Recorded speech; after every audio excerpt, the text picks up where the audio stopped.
Bapa kami yang di surga, dikuduskanlah namamu. Datanglah kerajaan-Mu, jadilah kehendak-Mu di bumi seperti di surga. Berikanlah kami pada hari ini makanan kami yang secukupnya. Dan ampunilah kesalahan kami, seperti kami juga mengampuni orang yang bersalah kepada kami. Buka pintu. Tanpa ragi. Buka pintu. Sepertinya saya mendengar suara Abdul. Abdul?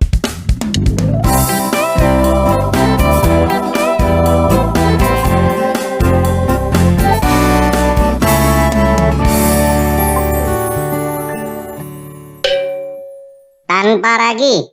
Apa yang ente lakukan? Apa yang saya lakukan? Ente kumpul-kumpul dengan teman-teman lagi ngapain? Oh, kami sedang persekutuan doa. Kamu mau ikut, Dul? Ente tidak boleh kumpul-kumpul ibadah di sini. Hah? Kenapa nggak boleh, Dul? Karena rumah tidak boleh dijadikan tempat ibadah. Oh ya? Kata siapa?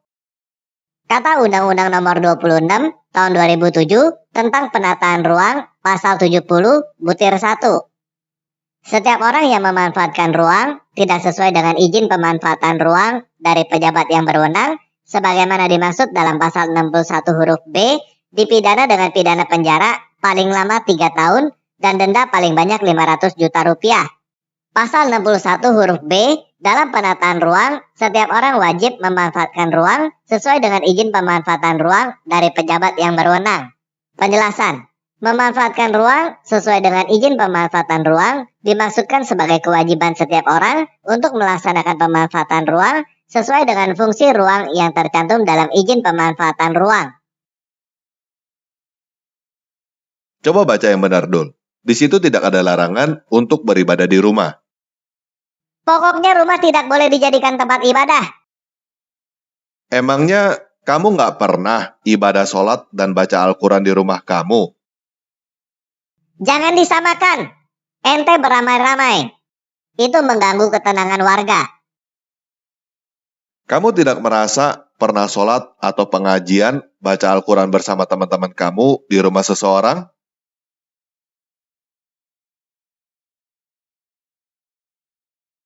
Kami tidak pernah protes ketika kamu sholat atau pengajian bersama teman-teman kamu di rumah kamu.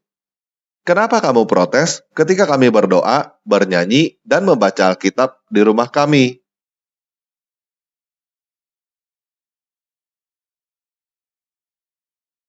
Lagi pula, kalian sholat 5 kali sehari menggunakan pengeras suara. Apakah menurut kamu itu tidak mengganggu kami?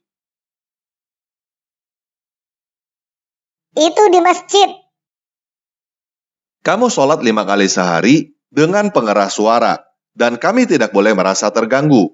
Kalau merasa terganggu, kami yang dianggap menista agama. Sekarang kami hanya berdoa, bernyanyi, dan baca Alkitab di rumah kami seminggu sekali tanpa menggunakan pengeras suara. Kenapa kamu merasa terganggu? Pokoknya kalian tidak boleh melakukan ibadah di rumah. Ini wilayah kami. Dul, ini KTP saya. Saya adalah warga negara Indonesia. Dan ini adalah surat domisili saya. Saya adalah warga di sini. Undang-Undang Dasar 1945, Pasal 29 ayat 2 berkata bahwa negara menjamin kemerdekaan tiap-tiap penduduk untuk memeluk agamanya masing-masing dan untuk beribadat menurut agamanya dan kepercayaannya itu. Dan ini kartu NPWP saya. Saya bayar pajak untuk mendanai biaya operasional pemerintah Indonesia. Kamu bayar pajak nggak? NPWP kamu mana? Ane bayar pajak juga. Ya sudah. Berarti kita sama-sama warga. Ini bukan wilayah kamu. Ini wilayah kita. Lagi pula, Al-Quran surah 109 ayat 6 berkata, untukmu agamamu dan untukku agamaku. Saya tidak pernah mengganggu kamu beribadah. Kamu jangan ganggu saya beribadah.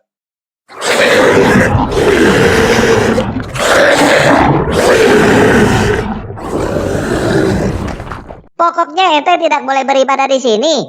Kalau ente tidak mau berhenti, jangan salahkan Ane kalau ada apa-apa dengan ente.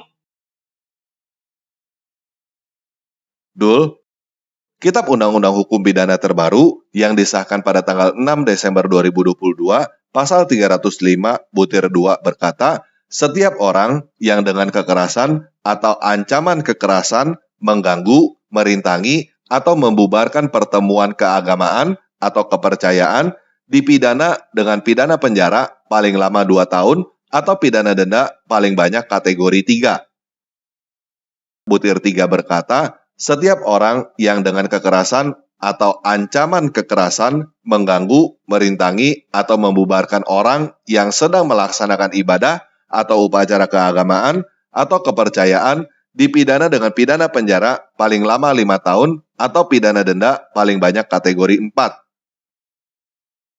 Jadi, apa yang kamu lakukan sekarang ini adalah tindak kejahatan pidana yang diancam hukuman penjara atau denda.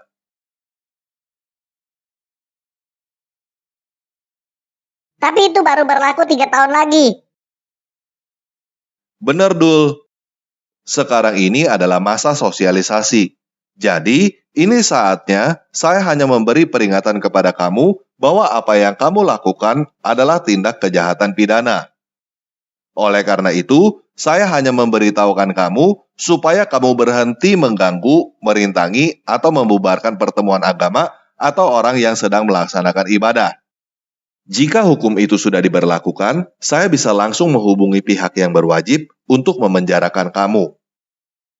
Negara kita menjamin kemerdekaan setiap warga untuk memilih agama dan beribadah menurut agama masing-masing di dalam Undang-Undang Dasar 1945, dan persekutuan doa adalah bagian dari cara kami beribadah. Kami datang berkunjung ke rumah-rumah jemaat kami secara bergiliran untuk berkumpul dan berdoa. Kalau kamu mengganggu, merintangi, atau membubarkan pertemuan agama kami, atau ketika kami sedang melaksanakan ibadah, kamu melakukan pelanggaran hukum pidana, dan kamu bisa dipenjara atas kejahatan yang kamu perbuat.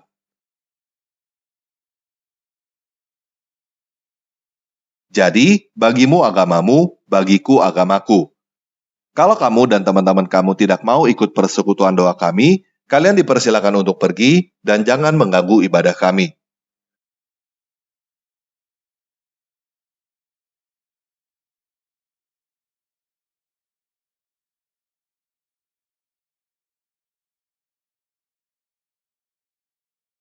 Nah, buat teman-teman semua, ingat 3 hal ini jika kita menghadapi orang-orang seperti Abdul.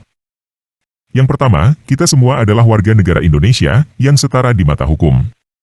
Undang-Undang Dasar kita menjamin kemerdekaan kita untuk memilih agama dan beribadah menurut agama dan kepercayaan kita masing-masing. Yang kedua, tidak ada hukum di Indonesia yang melarang siapapun untuk beribadah di rumah. Kalau ada yang menggunakan undang-undang tertentu, seperti undang-undang perumahan atau lainnya, untuk melarang siapapun beribadah di rumah, itu adalah penyalahgunaan hukum dan bertentangan dengan Undang-Undang Dasar. Yang ketiga, KUHP Pasal 305 menyatakan bahwa siapapun yang dengan kekerasan atau ancaman kekerasan mengganggu, merintangi, atau membubarkan pertemuan keagamaan atau ibadah, atau upacara keagamaan atau kepercayaan adalah tindak pidana yang akan dihukum dengan hukuman penjara atau denda. Oke, sekian video kali ini. Yesus Kristus penguasa kita, beserta kita.